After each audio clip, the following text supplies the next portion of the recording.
Nous devons ensemble avoir conscience que nul autre que nous-mêmes ne viendra sauver notre nation et que cela exige de chacun de nous une mobilisation tous azimuts. De la école na biso. Bana Congo, ekomitango to telema, to simbala na loboko, pe to sala pona ko bundela ekolo na biso, etando mobimba ya ekolo pe. Voulez-vous assurer la sécurisation de vos biens et services, magasins, terrasses, bars, hôtels, appartements, résidences, une seule adresse, ANK Company Security. En vue d'appuyer la vision du chef de l'État, Félix Antoine Tshisekedi Tshilombo, ANK Company Security vous offre gardinage et sécurisation de personnes et de biens, avec des personnels qualifiés, formés dans des normes professionnelles et internationales. Chers tous, la sécurité tout en étant un ensemble de mesures préventives exige une formation de justesse et de maîtrise. Et sur ce, nous avons des agents qualifiés, formés dans les normes professionnelles et internationales. Et nous faisons appel à vos demandes afin que vos appartements, vos entrepôts, vos parcelles soient protégés et sécurisés par les agents formés en toute sérénité et en tout professionnalisme. Je réponds au nom de M. Alain Ngandou. Je suis le DG de la société ANK Company. Nous sommes logés à Gombe, sur l'avenue Mandarineux, numéro 4, juste sur 24 novembre, en face de la police provinciale de ville de Kinshasa. Je lance une offre à tous les partenaires pour venir souscrire à mon entreprise pour le gardinage de vos biens et de personnes. Nous sollicitons ou nous toquons la porte au gouvernement de nous faire confiance, de nous donner des marchés, sécuriser des entrepôts, des magasins, des terrasses, des restos, des bars, des résidences. Nous sommes là pour la sécuriser et les conserver dans un bon état.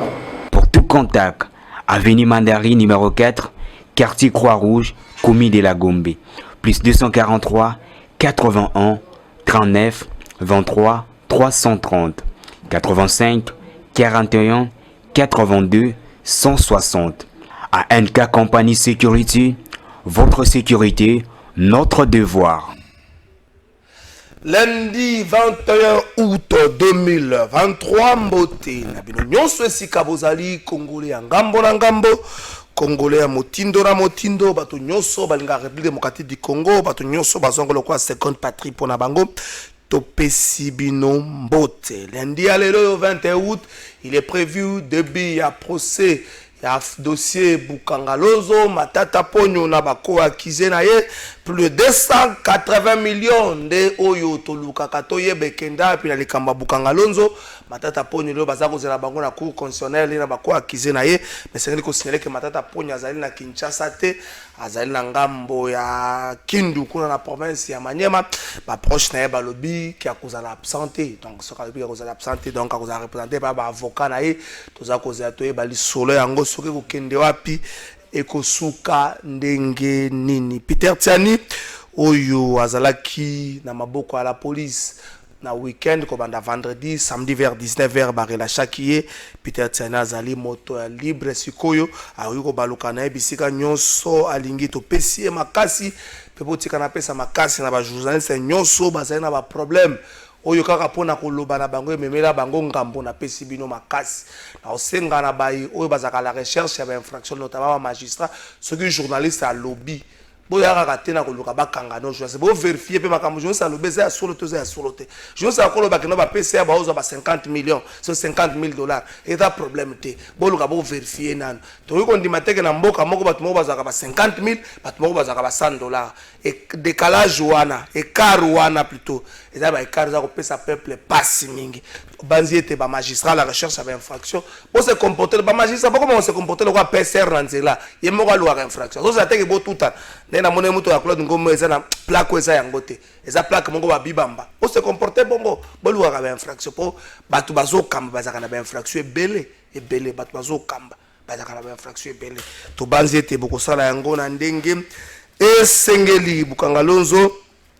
Joseph Kabila a doté PPRD na bâtiment moko na ba bureau moko ya sika de tashango salama ki mokolo ya lobby. Joseph Kabila za mosika te na politique aza ko na processus électoral de près pe batune baza continuer ko yesa biso ke kala mingi ta ko se prononcer na pona processus mais kala mingi te comme le roi Jésus revient bientôt. Bon Joseph Kabila za muta lobaka mingi te botika e joa ko se prononcer a se prononcer na botika ko yesa Joseph Kabila ko se prononcer to comme inde o Mario muto lobaka yango mbala sima ko lobango so batune makamba Kabila lobaka za bien aza na kashamata po mokola ko linga a ko se prononcer yemoka loba na biso. Il faut savoir ouvrir la bouche que lorsque ma parole comme madame nous connaît elle est beaucoup plus précieuse que silence. Ce que ça bongo te vanda no kimia donc makambo roloba na minute za précieuse te yango va na kimia donc botika Joseph Kabila bo sepela na siège ya Sikabozui ezaki toko to mwenda ngona bilili ezaki toko lokumu pelo ngonya na Joseph Kabila Corneille Nanga ya Corneille Nanga lobby ba FRDC baza travailler en collaboration avec FDLR. Oh, ba Congolais bazo kanisa ki Corneille ba Congolais mususu bazo kanisa Corneille Nanga zo sala GA munguna na biso donc GA Kigali oya kizaka gouvernement congolais ko travailler na ba FDLR yango epusaka ya kota na mboka na biso pour ko traquer ba FDLR donc justification na ye ya attaque na mboka na biso azwaka sika nango na ba FDLR na pense FDLR awa et puis ba FDLR yango bazaka actif Corneille Nanga lobi boy est-ce que sengi na ye a justifié en galo beza makamba ko justifier te za makambo ko mona ngo déjà partout ba rapport ebele lobi yango to komeka mwa mki ko kanisa yango na émission na biso ya mukola lelo Félix Tshisekedi porté par l'INC de Vital Kamerhe wanezali à l'issue ya mini congrès na bango basala ki week-end leki Félix Tshisekedi ba porté par Vital Kamerhe. Donc na moni na président ma union sacrée tikala kaka MLC à Jean-Pierre Bemba ndena no ba se décider te pour ba non ça qui peut que ba ko sala congrès na bango avant ba décider ndenge nini nani akozala candidat président na bango. Est-ce que Félix Tshisekedi dazo convaincre ou encore batu nyonso oyo bazo porter bazo banga ko échouer. Faut que ba que Vital Kamerhe ça échouer en 2011 ara candidat président échouer. Elle déjà passe ya ko échouer.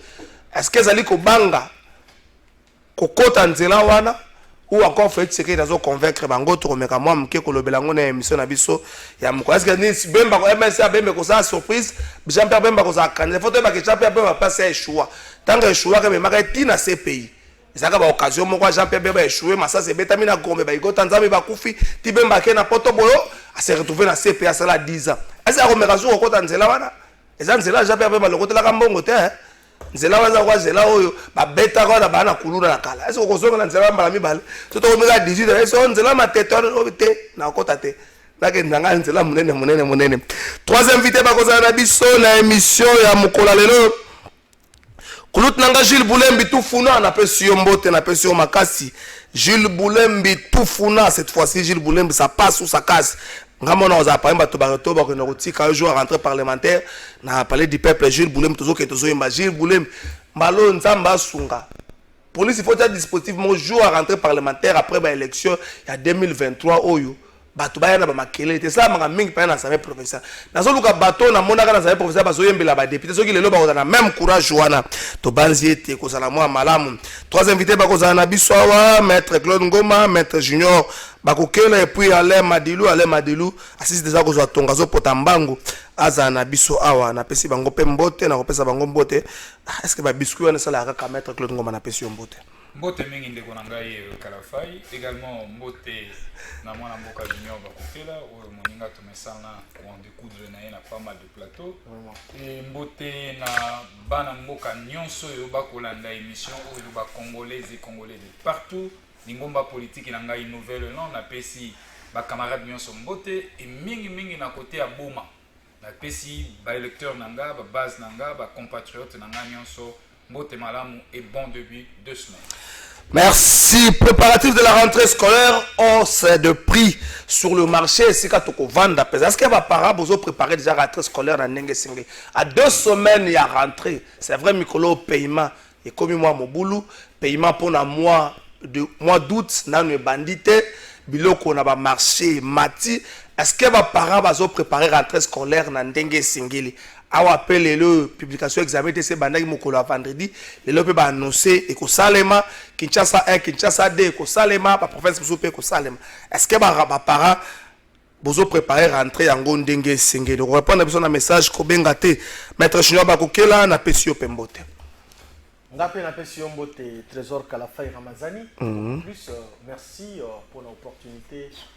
Pour petite na début à semaine to fungola ba hostilité à semaine. Ngai nande konanga Claude Ngoma na pesio pembote bambate to misala ko en découdre linga lobaki na ba plateau ebele et donc zela petit souci technique mokili na makambo na bango petit souci technique toke na régie avant to zong la maître Junior bakokela maloban apôtre Bobo ilongo na église na ye guérison des nations balengeli milulu moko à partir du 9 septembre na palais du peuple à partir à 9h. Deuxième édition à prière pour la nation. En collaboration avec l'église Corps du Christ Mobimba. Bande Koto Kende Belé. Nous sommes là pour le Congo à partir du 9 septembre à 9h. Token régie. Total la message au apôtre Bobo à Pessibiso. Ce samedi 9 septembre à partir de 9h, la plateforme Église Guérison des Nations avec l'apôtre Bobo Emmanuel en collaboration avec l'église Corps du Christ organise la prière pour la nation deuxième édition. Le thème de cet événement sera le renversement des autels. Retrouvons-nous au Palais du Peuple à la salle des spectacles à Kinshasa. Cet événement est inspiré du passage biblique Éphésiens 6:12 et Juge 6:25 à 26. Tous ensemble, réunissons-nous pour aller soutenir la nation dans la prière. Merci beaucoup, Ndeko Gaëtan. Na bengami na kombo ya Bobo Emmanuel, na ministère nazali apôtre et nazali responsable ya Église armée du réveil. Donc, base Zali na Bruxelles et nous avons aussi notre extension AP na Kinshasa. Présence nanga na Kinshasa ezali pona mosala oyo nzambe abengeli biso kosala. Nalingi naloba précisément mayangani ya losambo pona tinetali nation. Donc nous organisons une journée de prière pour la nation le 9 septembre à 9h na Palais du Peuple na salle de spectacle. Donc tokoyangana pona kosambela pona mboka na biso et tozopusa na pembeni na maponami. Alors toyebete ezalaka tan moko batension ezalaka makasi. Voilà pourquoi tolingi elongo tosambela pona ko éviter makambo yo Satan alengeli na période wana ya maponami. Yango na senge bana na Nzambe baya tosangana le 9 septembre na 9h na Palais du Peuple na salle de spectacle.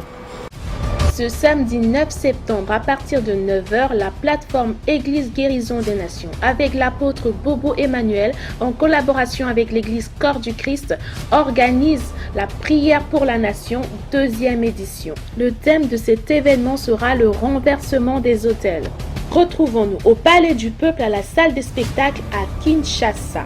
Cet événement est inspiré du passage biblique Éphésiens 6:12 et Juge 6:25 à 26. Tous ensemble, réunissons-nous pour aller soutenir la nation dans la prière. Mais Bible Jolobela Nabiso priait sans cesse. Ma commune le but na mukanda na acte qu'il persévérait dans les enseignements des apôtres et dans la prière. Donc, tout le monde a été la persévérance et ça est très important. Nous continuerons à prier, Timoko le tokomona, toko palper victoire. Tant que nous to palper victoire, toko continuer ko sambelaka, poti to simba elonga onzambe à promettre pour natine talimbo kanabiso. Nous croyons que le Congo a une destinée moko ya makasi. Voilà pourquoi tozoko bakobondela et tosuto komi na tayango. Tozomo l'a déjà bilembo zotali c'est le temps et c'est vraiment le temps kairos pour natine talimbo kanabiso Congo. Tozo rendre grâce na Nzambe parce que mon Nzambe. Merci, apôtre Bobo à Bengibino, le 9 septembre à partir de 9h. Maître Junior Bakokela, Ozaki na Maloba, na Pession Bote, Francis Motama Benga, mon atte chemise à Kitoko, lati, chemise à Lokumo, lati, na Pession Bote. Merci, Ndeko Trésor Kalafay Ramazani, une fois de plus. Merci, na téléspectateurs. Na Pession Bote, na débatteur Nangai, Maître Claude Ngoma, un habitué. Ndeko Nangai, tu as la ranaï na plateau belé. Cadre, on a des membres, il y a regroupement Alliance et Action pour l'État des droits, Aïe Namokoussi, eux, Kamami Namonamboka, Richard Louis, Richard Moloba. Les membres Union fait la force aux identités politiques Nabiso, dont je suis le secrétaire général. Donc, merci. Mais néanmoins, un petit biscuit que vous en gâtez. Au moni, Tokei na Tozokei na Maponomi. Beaucoup ont décrit qu'il fallait que ça, le changement, il y a renouvellement de la classe politique. Yango moni. Constantin Benguel a qui initiative, inspiration pour créer Union fait la force. Union fait la force, c'est créer. Les lois toujours qu'il y a une élection. Union fait la force pour résoudre le problème de Tchang, à s'impliquer dans Tchang, et puis à Pessi, candidat dans sérieux pour résoudre le problème de Tchang, comme on a dit Gilles Guilhem Kabenda, le candidat potentiel Union fait la force, mais également la provinciale pour la commune de Ngaliema. Ils ont fait la force à Tikiba Ngaliema. Alors, Madame Christine Nyunga, tout fait, tout flamme. Donc, pour la candidat Madame Christine Nyunga, on espère bien que la solution est à Kinshasa comme on a. Merci bien. À l'aube des élections, la RDC vers un dialogue.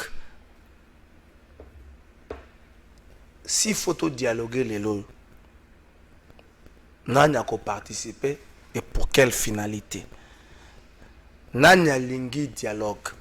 Batmususu balobi les ratés na organisation, les ratés na processus électoral aux relaxabiso en préparation et l'amateurisme. Est-ce qu'il faut tout dialoguer les lots? S'il faut tout dialoguer, mettre un comment? S'il faut tout dialoguer les lots, qui prendrait part et pour quelle finalité? Batu balobi tala lo lenge ba duplicate zo pesama. Duplicata et peut-être que c'est pas ça. Bon, on dit mais ça. Mais le cas où tu as comme problème, comme on peut s'embongo. Parce que l'union soit d'un côté des organisations, de l'autre côté l'amateurisme. Il y a un processus au mouvement dans son ensemble. Est-ce qu'il faudra-t-il s'asseoir autour d'une table, dialoguer? Pourquoi dialoguer et pour quelle finalité? Qui participe? Un peu sur 2 minutes 30. Merci beaucoup Ndeko Nangai Trésor. Et c'est ngeli ba imboka ba ibake ngonga dialogue isilika. Ok. Tango tobanda kosenga bango tolobi ba partie prenante tokoka kokutana po tokoka ko nettoyer o ezali processus électoral to kokenda nango. Bandeko ya CENI na union sacrée ba boyaki. À 4 mois ou 5 ou 4 mois des élections, tokoko solo na bango te. Ba betaki tango. Même si évidence ezali. Même si évidence ezali, tata mokonzi ye ekolo, mwana mboka Félix Antoine Tshilombo. Partout à Zotambola, na monoko na obé élection. Na monoko na obé ma ponomi. Mais batu bakopona ndenge nini ba carte wana de électeur ba na ngote duplicaté comme le kwa ndako nganga. Biso et pas na biso nouvelle non, position na biso za déjà connue. Pas na biso tozo kende tout droit vers ma ponomi. Et donc dialogue ezali ko pesa bande ko union dit sacré na mwana mboka Tshilombo ba beki. Ba sali mandat na bango à 5 ans, libungu tulu na échec ya mandat na bango. Mbonge beleni bakenda parce que vote autour kenda nango ma ponomi autour kenda nango yali vote moko révocatoire.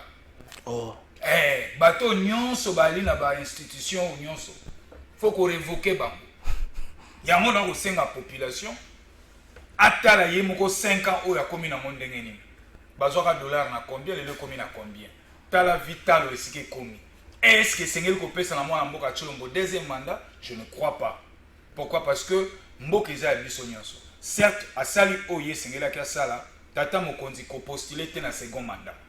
Oyo sali ekoki sala na apporter okobi magron. Wana yali recommandation na ngai nazo kosenga na yo. Ko postuler te parce que oso sali ekoki. Tika aux yeux déjà expertise, tika bato musuba ya ba continuer musala oyo zo sala. Et à cela les Congolais nous reconnaissons. Mais ce qui est le deuxième mandat, toko benga yango ezali vote révocatoire. Bato nyonso banyokoli peuple congolais pendant 5 ans ngonge koki bakende. Merci Claude Ngoma. Maître Junior a un message direct à Moutoumora Tindi pour la candidate. Comme on est maman Nunga. Nunga Christine. Nunga Christine Moutoumora Tindi message pour Naïm, mais je préfère pas que Tangango. Merci Ndeko. Message non est commis moyen Tangango. Et ça a été ma camalobi la carte, ça est trop chargé moyen Tangango et salité. Ndeko Junior Bakokela. Ba élément tous à vivre les lots. Bino bozo benga batu bo mama nunga bakoto batu bozo senga na batu bako voter na kamp na mokola maponami nanu to komi na tango wana te mais bato bako voter baza na carte d'électeur te duplicata et komi ko te kama. Est-ce que vous pensez pas que l'éloge tout ça na tango to vanda to solo le longo na bandeko nyonso ba parti prenante nyonso na processus pour le lenge dozo kende ça sent d'un côté l'impréparation. De l'autre côté, l'amateurisme. Est-ce que ce ne faut pas te vendre tout ça? Mais ce qu'on se dit, te vendre, banani, ba vanda, to solo la nini pour la finalité. Merci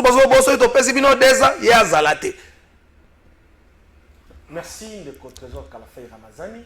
Avant la côte, on a vif et sujet, il va falloir, il y a question, il va falloir, on appelle ça moi un éclaircissement un peu éclairé par rapport à la spéculation, soit certaines langues de mauvaise augure imputer injustement son excellence Didier Boudimbu. Balobi est que moi Namboka Didier Boudimbu serré ce qui Kosomba, ce qui cite à Kindobo. Ici, je dis officiellement et je mets fin à la polémique. Oza Kolobama na balabala, na couloir, ya ba tomte mamabe, moi Namboka Didier Boudimbu n'est ni de près ni de loin. Il ne connaît pas ça. Son frère, Balobaki Yango semaine passée, mise au point. C'est ici l'occasion pour nous, les communicateurs de l'Union Sacrée, de relayer la même information. Parce qu'il fait partir, il y a crème, soit le ministre de la Malam, le gouvernement Nabiso Yamboka. Bon, Lukaïna Makambo, Missou, Makamboana Bokosoaïte. Ayebi Makamboana, ni de prendre de loin Makamboa Cité, Yakindobo. Celui qui osera encore, il y a un bruit inutile.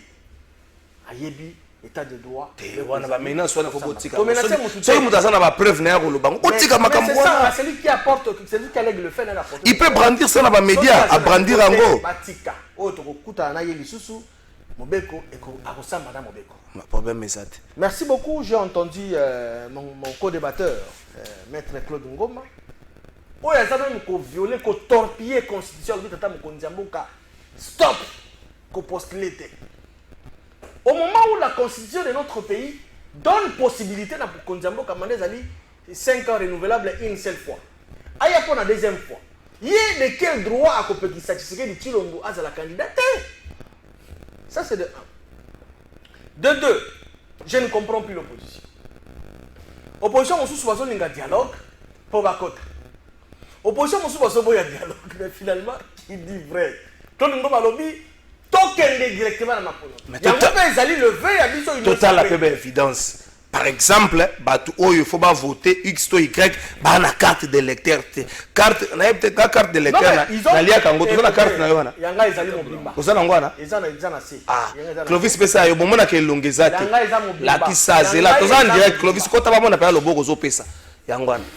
Carte d'électeur ango ozomona elonga Clovis ezoye banate oyo ozo bate Clovis cousin na ye papa leki la bango akala mboka to nani carte yango elonga ezoye banate okozumele nango na kamera mo na kochango te bakombo ezoye banate yango kombo ezoye banate o soki you nini te ngande na osala neutralité.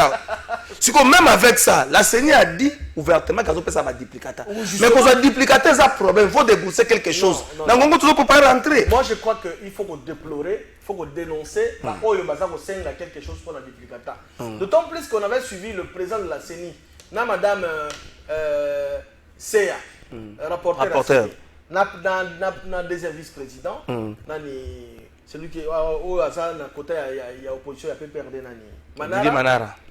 Baloba que ezali a ofele c'est gratos ezali loko ya kofutela yango mongo te soki baza ko senga yo lo menya na ba BRTC na ba bureau ya CENI ya ba commune na ba antenne pour que ozo duplicata dénoncer yango il y a qu'un plateau de vérité on va bien un plateau de vérité le bagage kasi soko dénoncer soit pe yango susu pour la malami il y a qu'à dénoncer mais ici l'occasion pour dire que ba oyo ba carte la bango ezali ya kobunga soit baza na confusion ya ba ancre eza kobona na malamu te il y a la possibilité c'est une petit biso que tant que négocier ça va duplicata où est le problème je crois que le problème a été résolu à ce sujet to remettre dans le salon parce que c'est une petite possibilité dans mon donné oh ça la carte to ba carte na écrit il y a ngai carte la ngezali bobimba et au moment il y a longi na ngai ezali ba identité la ngai ezali et donc pour ceux là où ça va problème on va kende va se présenter dans le bureau ba antenne ba repasser bango ba nini comment dirais-je ba duplicata la question était fondée sur parce que j'ai quand même beaucoup parlé. Oui, 10 secondes. Non. S'il faut dialoguer, pourquoi dialoguer? Qui participe et pour quelle finalité? 10 secondes. On doit dialoguer pourquoi? Parce que le mandat donne, la Constitution donne mandat il y a 5 ans renouvelable. Et ça va députés nationaux, on va aller illimité, présidentiel et lobby, 5 ans renouvelable une seule fois. Même on va à 5 ans. Le processus est déjà en marche. Esprit à dialogue, on est où tu pas un an. Opposition, parce que manque de positionnement. Bino na nyosa ko somona pesa ba osaba élection na ba carte. Mais ba carte tanga, eza lisible tene. Ezo mona na te. Eza komona na. Merci maître Junior. Nazo kandidato tanga ba carte bandaka yoka bata seni code QR. Code QR oyo, code QR sécurité. Ah! Est-ce pas bozo kala bido solitaire. Code QR sécurité. La code QR ngone comme quand on a tie musafa ndese ya code QR real. Tani ngekomi. Code qui est à boîte à lait, au moins les salams à qui wapi, na Unilever, les yé à le code qui est vendu, code là ma sous oiseau de, mais y a bien code qui est, Clovis kuta chara ngona poste ta bomba ngo bien, hachela ngo ba chiffon, mais tala nenge saken. Bino, bino bolinga kaka bozo komi boyoka o ngai ba message bandeko zo ko tebele bato zo tuna bonjour ndeko trésor nazo tuna likambo oyo tozo landa na ba réseaux sociaux que maman Marthe pe alingi akoma député. Est-ce que c'est un solo to lokuta? Merci, c'est Félix depuis Massina. Ndeko Félix, je ne sais pas répondre à cette question. Dans la liste de Mobimba candidat, je vais essayer de jeter un coup d'œil. Nathalie Soki a solo Azali. Non, mais liste, s'il vous plaît. Est-ce que maman Taza congolaise était pas ça possible? S'il vous plaît, on va répondre calmement. Je ne sais pas répondre à cette question. Dans la liste de Mobimba candidat députés nationaux, na bois Kalisu et puis na ko répondre. Mais jusque là, na évité Ndeko Claude Ngoma to changer thématique. Donc on na makambo yani 10 secondes. Namoni ndeko nanga Junior atangi komba bidimbu Didier, ministre des hydrocarbures, que kombo naye tout ça bazotanga. C'est vrai, les dossiers moi je l'ai. Je suis l'un de ces conseils. L'un des conseils de qui? De l'avocat. L'un des conseils, il y a ba victime, il y a concession Kindobu. En fait, monsieur pardon. C'est très capital. Monsieur Didier Bidimbu n'est ni de près ni de loin n'a qu'à tirer dossier. Ok, merci. On comprend. Mais pourquoi le nom de Bidimbu est cité? Oui. Et ça, un groupe, il y a bateau, tambola na trafic d'influence, il y a combo, il y a ministre. Donc, mon place, c'est ce qu'on va faire. Bazali na cabinet na ye, entre autres, moko il y a Kaba. Non, le Bilkaba est chargé en mission. Tangi kombo na ye, Dadou et Tambi. Bazali na kati libota oyo bazolinga ko spolier 56 hectares. Il y a concession Kindogu. Et que la famille est Tambi ba fongola ki succession. Baza balobi papa na bango sombara mabele wana 56 hectares na 92. Mais banda 92 tilelo ndeko nanga na suki wana. Bazali na titre traité, baza na simple décharge yango na zango. TVA radio te. Bake ko fungula action na décharge ya pamba. Bidimbu n'est pour rien. Moi je veux que monsieur le ministre Benda collaborateur non chargé de mission Matoyi Bati la trafic d'influence na Kombo na. Et d'ailleurs, le jugement ici, c'est un jugement qui a été annulé. Le jugement 1904, annulé par le jugement 3106. Merci Claude Ngoma. Malheureusement, Bazo exécuté jugement annulé déjà parce que certains membres du gouvernement, basant la carte des généraux, bango ne sont basant à dossier. Merci. Si, s'il vous plaît. Non, s'il vous plaît, il a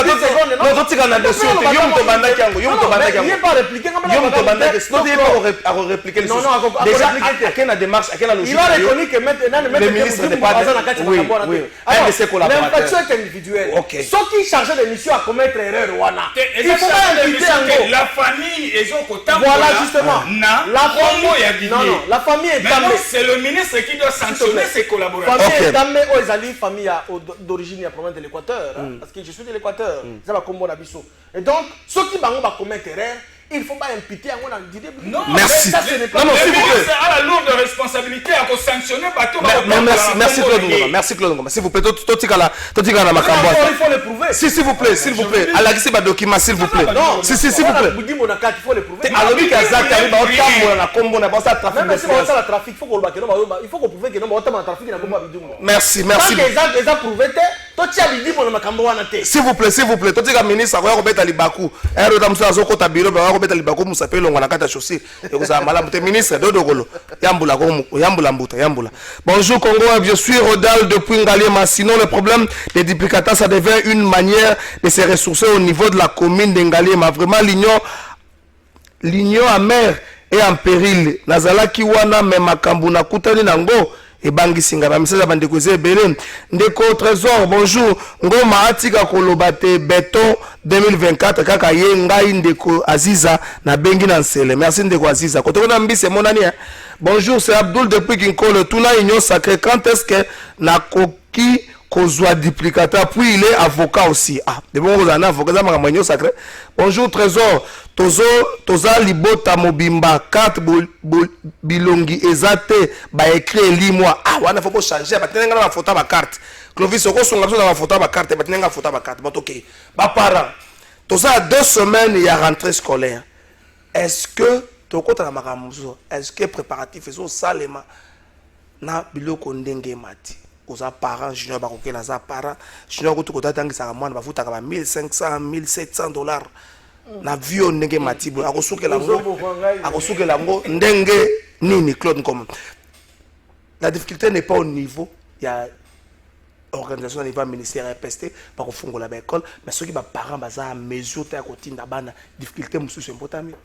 Oui parce que eza question moko monene ndeko na ngai oyo difficulté ezali eza d'ordre général parce que coût d'achat ya congolais les deux athées vie ezali cher congolais akofutama na pasi mosolo ekozwa congolais ezokoka konouer le début du mois lelo tokomi face il y a la rentrée à une semaine ou à 10 jours à 2 semaines presque. À 2 semaines au moment que ba parents mikolo yo ba stress et mati d'ailleurs pour les fonctionnaires de l'état mbongo comment obima ba les 32 les 14 donc et ba na souster certains même tisco na ba futabilité mais alors que faut ba zongisi abana na l'école voyez-vous alors loko les ali kambetali coût d'achat ya ba congolais le gouvernement balaka ki biso dollar ekokita et donc pas ya gouvernement pas na bango balobi que ce dollar ekiti une situation sociale à congolais bandi non alors ça c'est sur le point où le ministère de l'économie a raté pour répondre là-bas.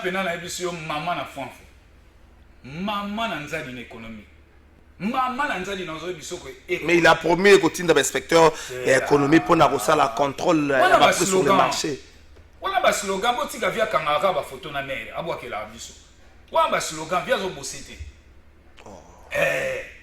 VP Vital Kamere, je lui salue et Sikazali, dans l'élève fort, VK. Viens aux autres à boulot.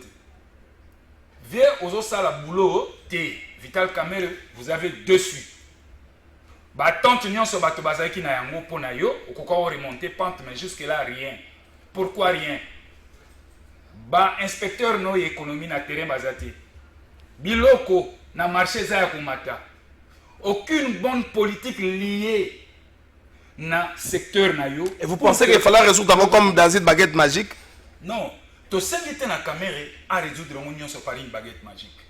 Bachaka ka ba jalon.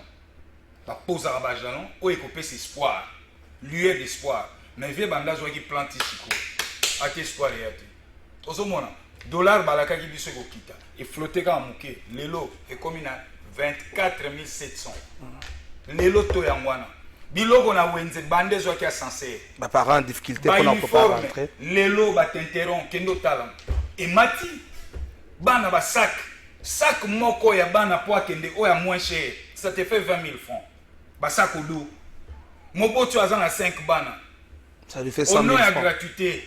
C'est vrai que à refout à Minerval, mais moi on a fois que l'école avec aisance. Mais Mobotu a rozombongo wapi. Ni foot ya malamu réalité. Nicolas vient en appel Nicolas Kazali. Yekutu mama na kadena. Kuna même frère de Michel Zodimasu. Merci. Donc bonjour Ndeko Trésor, si vous payez Bissan Ndeko Junior atika kozala trop fan. Fani mai boka jande ko na comprendre Ndeko Diction na comprendre ote. Maître Junior ba parents ba komi na ngongoyo, ba parents ba lela ko kuta na ba parents nyonso bazolo baloba na nzela so ta ma parents on a même parents va na biwa. Jamais. Jamais. Alors bazolo bazora so ko tuka soke ma kanzi 5 bana, sac ya $30 jamais. Il y a qui disent que tu as $20, ça va calculer comme à $100. Jamais.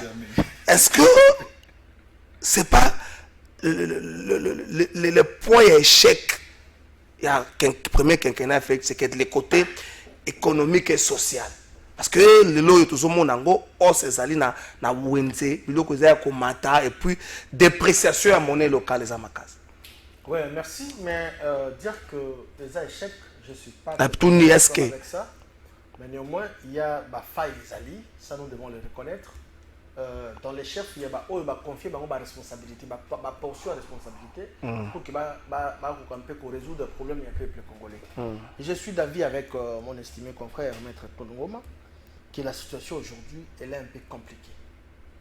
Même le peu là qu'on donne, parce que je suis réaliste, tu vois, si on peut venir sur ce beau plateau, dialoguer, échanger, faire un débat républicain, mais néanmoins il faut être aussi réaliste par rapport, parce que tout le monde a cité, tout le monde a réalité à citer.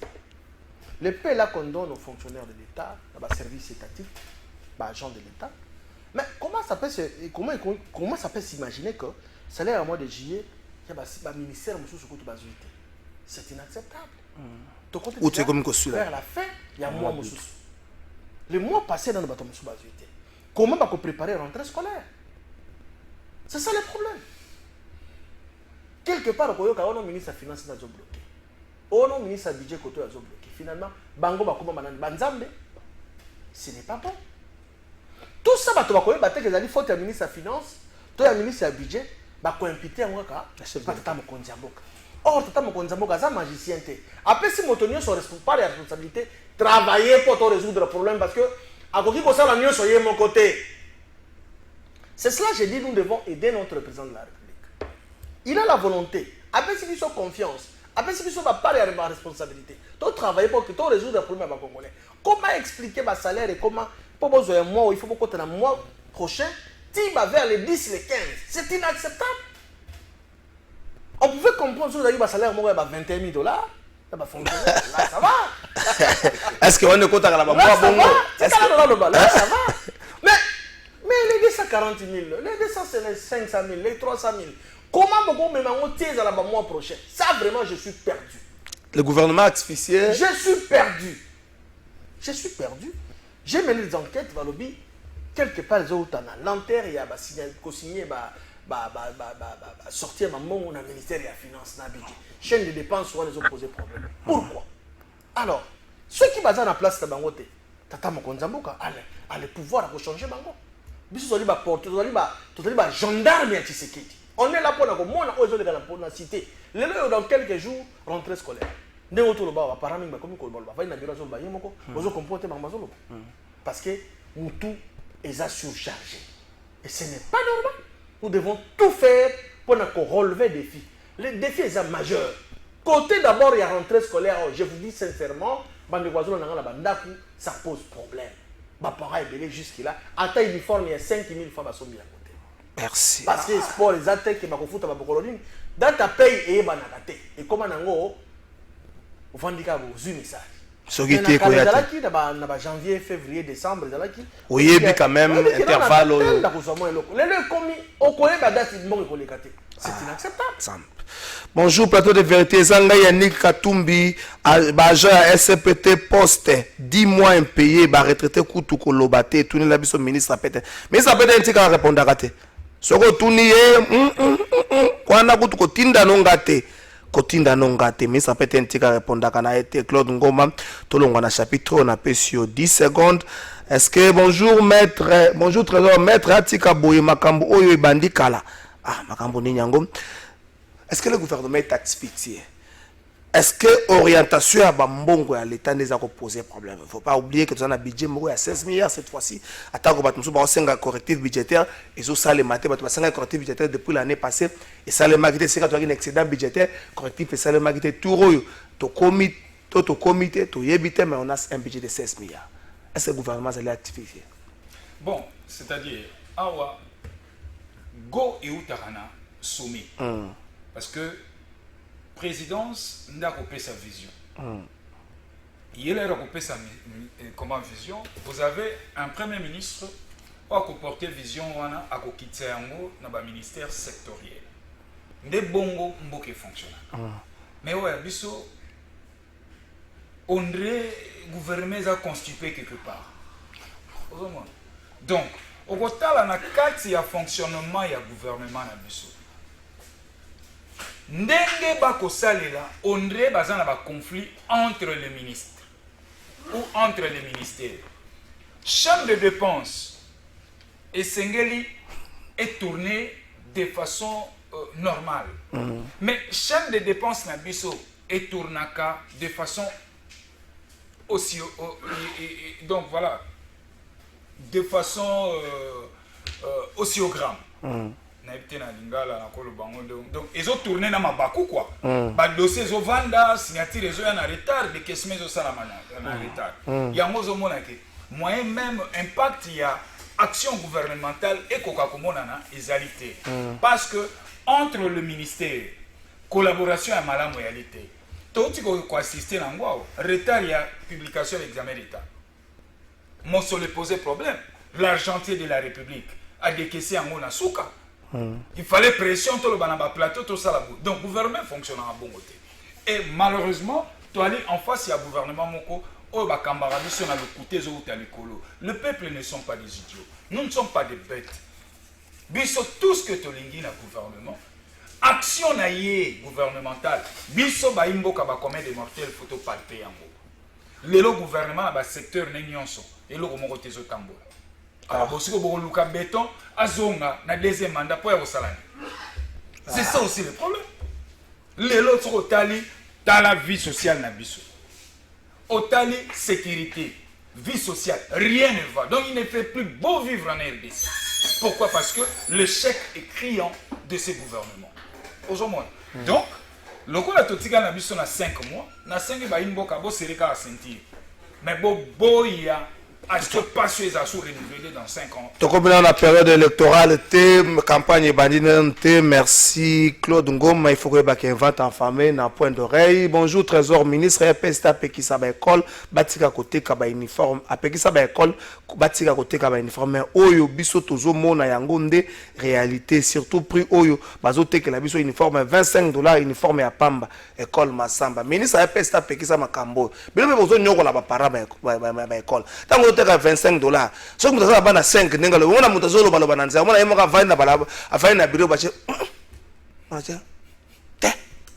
donc ça c'est 25 fois 4, ça c'est $100, ça c'est 4 l'école. Mais ce que bimi na $25 ça va tisser pour na 4 nyonso wana. Moi $5, moi $17 pour na va faire na biso mettre taille. Et si les l'équipe, tant que vous avez mettre taille au lieu de nga na biso mettre taille na lemba na ero gwazaka na moi show mais bino nyonso boke na wona école. Ministre EPC, pardon, ma parole, l'année bateau, il va continuer à côté de l'école, uniforme de l'école. Bonjour, trésor de Réunion sacrée à la Sony, à Lingiton Dimelaye, ma photo ya carte na biso, pourquoi Azope ça, ba Congolais Sony, ils ont ça là vraiment passé. Net na à Clovis, et donc ils ont mon na ça, dès qu'on a un mot à moi malade, il faut comprendre pas n'y a un retard. Et là, nous avons les Mboka, République démocratique du Congo, Commission électorale nationale indépendante, nous avons la carte d'électeur, et là, nous avons lié et date de naissance, nous avons commis, mais le côté Moutabota, mais les hommes, et là, nous avons un chiffre, c'est un numéro A17, nous avons les restaurants, nous avons passé. Côté, nous avons le logo, mais code qui est, il y a Kadiba. Ah, code qui est. Code qui est Yakadima. Ah, mon frère Jeannot Madilou, la pression mbote, que santé suko, ça va. Plutôt, Alain Madilou, plutôt. Alain Madilou, la pression mbote, santé suko, ça va. Ouais, en tout cas, dans ce cas, ça va, ça va, tonga. T'as vu le code qui est na Congo, na Séguin, code qui est. Vous avez un mini congrès. Vous prenez Vital Kamek et Félix Tshisekedi candidat. Congrès Salamaki et après analyse, au moment où il y a une précipitation, il faut le choix de cœur. Choix de cœur. Tant que l'équipe est bien, ça ne sert à rien de changer de joueur. Comme tu portes qui Félix Tshisekedi en 2018, tu vas continuer puisqu'il y a la conservation pour un abisso. Et ça, Vital Kamek à l'Obagabi, la présidence, ils ont vocation, ils ont patience. Ils ont comme ça, une passion pour notre intérêt personnel. Mais comme ils ont vocation, donc pour l'intérêt général de la population. Ils ont candidat. Vous avez vu que duplicaté ça moi passe. Pour la carte yango na carte Clovis abungi sitazana nango. Na biso biloko ezomona na kombo ezomona te komba mama ku ezomona te ya papa. Village ezomona te azaleki nanga mu Congo ezomona te. Carte ata mbongo kozula ngo suta. Non, dans cette séance de travail, c'est heureusement pour eux de reconnaître qu'il y a quand même une amélioration dans la duplicateur. Mais ce que vous avez dit, il faut que ça mbongo na tango rentrer. Non, en fait, mbongo est par rapport au fonctionnement de la commune. La commune, c'est là. Logiquement, soit ça les perte de pièces, soit ça la PV. Mais aussi ça perd de pièces. Il faut y en a oui, ils ont mon anato. Pesi bango pas peso muso. Ça pour na ba perdre. Mais on a la conseiller qui ba électeur na ngani so. Comme ba oyo wana ils ont mon anato. Te signal lobaki bo. Alobaki bo ceux qui ont mon ana lisusu te kende pesa ba peso duplicata. Si côté on zo pesa mbongo zo intervenir na place ni. À place on a siko faut qu'on interpeller c'est ni avec sa ba jaune aé que ba o besoin na ba carte, ba na besoin PVT. Il faut pas sensibiliser ma carte, c'est pour ça que candidat. Là, on a terrain, en tout cas. Si vous prenez un mbongo, on attend à rentrer. Mbongo, il y a une carte, il ne faut pas baser mbongo. Si on a une délégation, on a une mémoire qui va foutre mbongo. Il y a une bango na lemba, toké na commune na lemba, ba pesi ba carte dans la kala. Bazi o ils a amélioré, ba foutre qui atteint infante. Code qui bon na tout le monde na po au même niveau que Bandeko à quelques 2 semaines et à rentrer bah tu vas sentir pas son réseau mata le rôle attention mbongo côté zobi mais les oe banate biloko na marché mati dépréciation à monnaie nationale bah tu vas comme le belanzele comme makasi bakisa meso basali test à CNPP le ba rosa moitié à Kinshasa batendi bango na scène plus de la moitié 80% Kinshasa ba ke CNPP ba kotikala peut-être ba to bazo kamba mais le reste la population bango nyoso biso ba magistrat biso tout donc CNPP pour autant la charge de ça nango ya bana est-ce que ezali point faible te ya premier quinquennat Félix Tshisekedi tant que bato bazali kozela ke passe oyo échanger to donc on a rythme oyo rentrée scolaire beli saka ba parents liboma tant on avait que parents comme ko loba ba tali bana 25 $. Non, au moins, le trésor, c'est-à-dire qu'il faut que chaque fois, nous avons fait ça avant l'ambulance, il faut bambango. C'est-à-dire que maman kalabaza bamanzungu na matembe. Nous avons toboka chema matembe la bambi. Touti wapi pe tozo kende wapi. Lelo gratuité enseignement, ils ont payé objectif ya opesa pour na opesa ba parents espace. C'est-à-dire que nous avons foutu à Minerval, nous avons foutu à Minerval, nous avons fait la rentrée scolaire. Mais, autres fustigés, ils ont ce qu'on a l'école. On a place on a au moins rigueur dans le ministère de EPST. C'est-à-dire, il faut renforcer le suivi de l'équipe de patrouille équitation terrain parce que l'école, nous avons commencé à faire na bango. Alors, on a peut-être na coin mogo inspecteur bayakate, na rozoa. Na sali maram na ndenge nanga na seni mbongo na teki uniforme les abiloko toko déplorant en tant que congolais mais il y a des efforts au salami pour que et puis ça va par moins respiration dans le ça la rentrée scolaire moko ya malamu. Merci bien. Bonjour Trésor. Pourquoi Zoko Tatel Kamboasen Saba détournement et l'équipe Belé Bisso va retraité il y a fonction publique Tozo Kemba Makasi. C'est très sérieux. C'est vraiment. C'est Vincent Makelande qu'on a ça pango qu'on a. Ah, bonjour Trésor. Je suis un ancien travailleur du comité la francophonie, mais ce qui n'a pas été le deuxième tranche ya mbongo na biso ebimité. Sikoyo to sala nini ostra tanga libose bimako ebisa ngata emi bale bimité ozo ebisa ngai ah ndeko to bunda na kaka bandeko ko futa pe bandeko francophonie francophonie c'est ça qui récite chef d'état komisa ki bino po futa bango ndeko na lobi yango ya libose tanga bimako ebisa ngate. Bonjour Trésor, moi je considère comme si maître Junior Azanaye Aza para, moi je connais les enfants de maître Junior le Camerounais. Bonjour Trésor Ndeko Junior Oyo Azoloba eza pasi pona ye lelo akomi lisusu mutu ya seni donc atika ba congolais nde bazo vivre yango. Patrick Ntimba ba message bandeko zebele moi natanga message tabiso sur ça te bandeko bolimbisa na ko bando pona na kotala.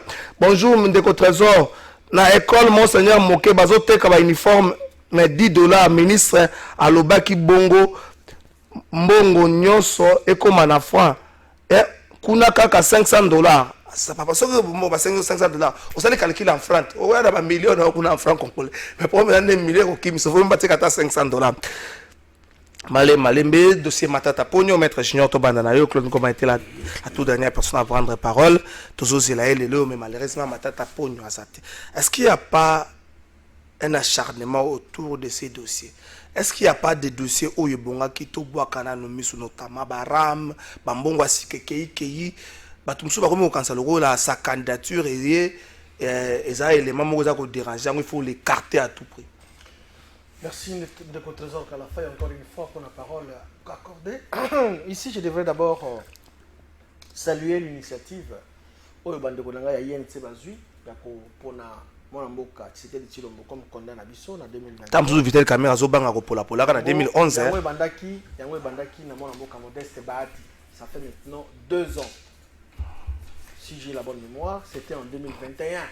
Modeste Bahati Nkwebo a se prononcé pour Moto Yambo. Mettre les personnes équatoriales baka Moto Liboso Moto Yambo pour la Koloba était candidat na biso na 2023 na présidentielle c'est Chilombo. Le club de INC Bamboate le pas c'est une bonne chose. Toujours la paix. Bandeko ya MLC, bango va se prononcer. Bandeko pe ya CRD, ça ya Mboso. Bango va se prononcer. Tembosa ça prononcer déjà. Ça se prononcer ndenge na mona congrès bakota terre, ah bon bakota congrès ba ti tango ça bakota congrès ta. INC se prononce à emboîter les pâtés. Il y a sali congrès. INC sali congrès. Ba ti le barango kaka. S'il vous plaît. Il faut préciser que on va y pouvoir des peuple. Pouvoir des peuple. Pouvoir rali pas matin. Pouvoir des peuple. S'il vous plaît, voilà bataille ça va comme ko bomba.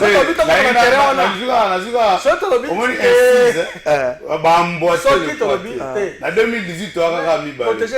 Protéger, c'est bon. Ceux qui sont dans le terrain, on a l'INC n'a pas perdu la majorité, il y a 400 sur 300 députés nationaux. Il dépasse la INC. Il dépasse la INC. Donc, il a dit pouvoir et peuple. On doit quand même les gars, besoin d'Abisso, parce que maïle des fois que les Gabisso. Et donc, on a félicité la Nengue acte, on a Bassali. Bah, on va s'y caler à présidium, bon se prononcer. Oh, mais il faut pas ça, bah, congrès à moi légal. Non, mais dans ça libre. Sans forcer, bah, mais tant qu'on ça va ça pour jouir de l'avantage union sacré. Il nous a un avantage.